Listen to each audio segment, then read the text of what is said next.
You will keep on making the same mistakes in your life until you truly understand this. And we have all been there. A relationship that didn't work out, friends that let you down, a business partner who betrayed you. And of course, this is very painful. And the question is, how can you stop it from happening again? So, generally, when meeting people, there's always some red flags and green flags. And I'm talking from a broad perspective in business, relationship, friendships as well. And a lot of times we choose to ignore the red flags, even though our environment is giving us feedback like, hey, don't beat it with that girl, it's not going to work out well. Ooh, watch out with that friend. There's some things about him or about that business partner that you should really be careful about him. But we choose to ignore it. But why?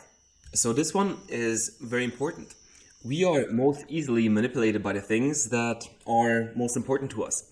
So if you want love in our life, people who we think can give us love have the power to manipulate us. If attention is something that we crave, then people who give us attention, they also have the power to manipulate us. If we want to make a lot of money, then people, situation, businesses who show us the promise of a lot of money can manipulate us as well. And this is, I'm not saying love, attention, appreciation, money are bad things. It's just important to not be controlled by them and to really understand that deep down what we're looking for. And I experienced this in my life as well. I was super into this girl. She was fit, energetic, great personality. And when I was with her, time would stop and we would have the greatest time with each other.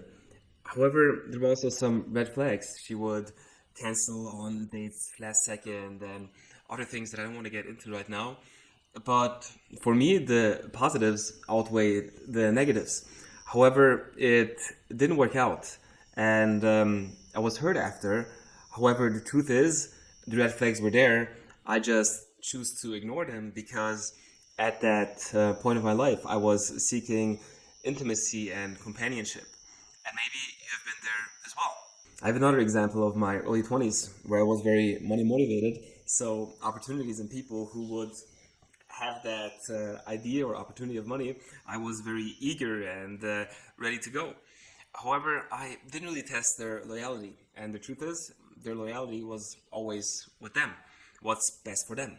However, I can't really fault them because that's how they were before they met me. That's how they were during, while we were doing business together, and they were like that after that as well. And it didn't work out well for me. And of course, I was disappointed. The funny thing is, my parents, my close friends, they even warned me about it, but I just choose to ignore it because I was so fixated on one thing, and because I saw that, I didn't see all the other things which were going on. And again, maybe this sounds familiar to you as well. So the first step is what is really important to me and to understand that. And then in the next step is, am I even compromising some of my values, some of my priorities in order to get that what I'm seeking? So what are some red flags that you are ignoring? And really take some time to reflect on that. I also have a solution for it by now. So whenever I notice something that it's very important to me, I give it to myself instead of trying to look for it outside of myself. For example, I started with attention.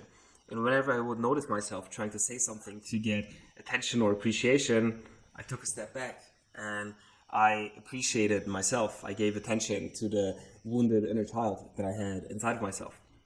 When I'm looking for love, I'm just thinking, why am I looking at it from something outside of me?